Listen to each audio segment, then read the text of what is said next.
قدرت ہو تو ایسی ہو جس کا جلوہ علی بن جائے.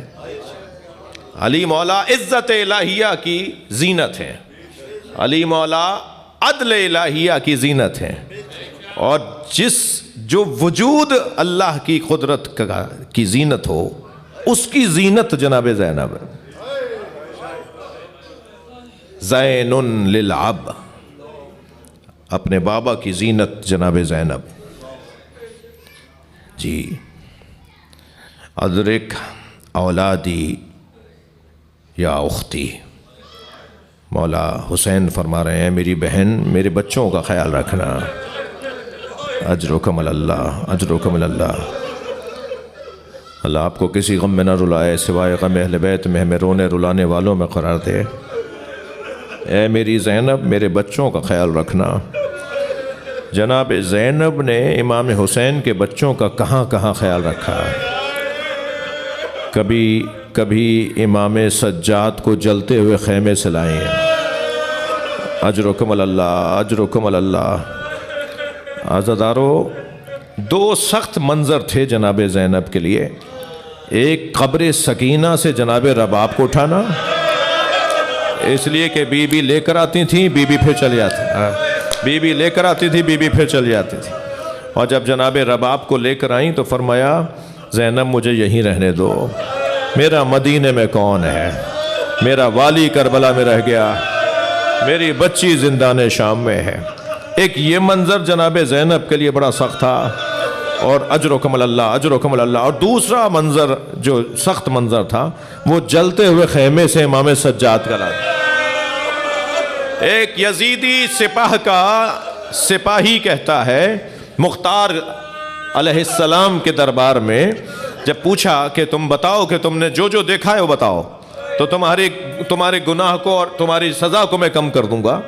ہم سے بعض لوگ سوال کرتے ہیں نا کہ یہ روایات آپ کے پاس کہاں سے آئیں، تو ہمارے پاس روایات کچھ تو امام سجاد نے فرمائی، جناب زینب نے فرمائی، اہل بیت نے فرمائی، جن پہ گزری انہوں نے بتایا. اور ساتھ میں عدالتوں میں جو مجرم اقرار کر رہا ہوتا ہے، وہ جو اقبالی جرم ہوتا ہے، وہ جو اقبال کر رہا ہوتا ہے، اسے قبول کر رہا ہوتا ہے، وہ خود سند ہوتی ہے. وہ کہتا ہے میں نے کیا یہ کام. اب یہ نہیں دیکھا جائے گا کہ یہ تو خود عادل نہیں ہے تو اس کی روایت کیسے لے لیں.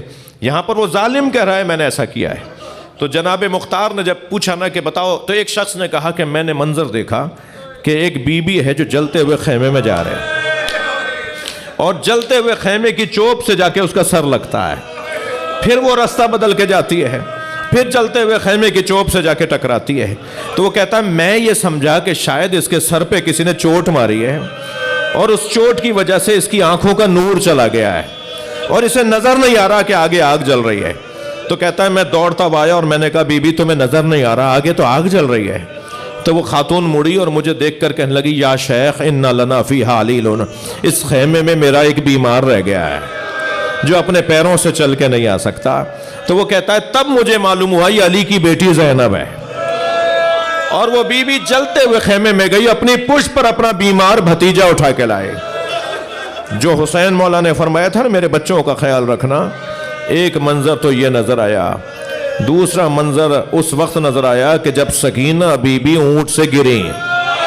اجرکم اللہ، اجرکم اللہ.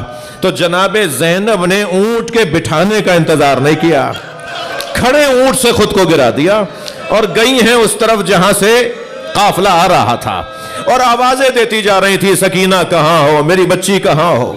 تو کیا دیکھا، ایک درخت کے سائے میں ایک برقعے میں ملبوس بی بی ہے، اس کی گود میں جناب سکینہ سو رہی ہیں. تو جناب زینب کو دو تعجب ہوئے. ایک تعجب تو یہ ہوا یہ کون ہے جو ہم پہ رحم کر رہی ہے، ہم پہ تو کوئی رحم ہی نہیں کھاتا. اور دوسرا تعجب یہ ہوا کہ سکینہ تو کسی کی بھی گود میں نہیں جاتی. جب قافلہ ٹھہرتا ہے تو ماں بھی آگے بڑھ کے کہتی ہے بی بی میری گود میں آ جاؤ. تو سکینہ کہتی ہے مجھے تو بابا کی گود میں جانا ہے. پھوپھی زینب کہتی ہے میری بچی میری گود میں آ جاؤ، کچھ دیر میری آغوش میں آرام کر لو، پھر قافلہ ہوگا، پھر رستے ہوں گے. تو کہتی ہیں مجھے تو بابا کی گود میں جانا ہے. یہ ہماری بچی تو کسی کی گود میں نہیں جاتی، یہ کون بی بی ہے جس کی گود میں یہ سو گئی ہے. آگے بڑھ کر کہا بی بی میں فاطمہ زہرا کی بیٹی زینب ہوں، میں تمہیں جنت کی بشارت دیتی ہوں، بس مجھے اتنا بتا دو کہ تم نے ہم پر رحم کیوں کیا. مجھے اتنا بتا دو یہ بچی تمہاری گود میں سو کیسے گئی؟ تو اس بی بی نے چہرے سے نقاب ہٹائی، ایک بیٹی نے ماں کو بیٹھے دیکھا، جناب زینب جناب زہرا سے لپٹ گئی، اماں میرا بھائی مارا گیا، اماں میرا علی اکبر مارا گیا، زینب تیری ماں تیرے ساتھ ساتھ ہے، ہر جگہ فاطمہ زہرا تیرے ساتھ ہے۔ اللہ لعنت اللہ علی الظالمین۔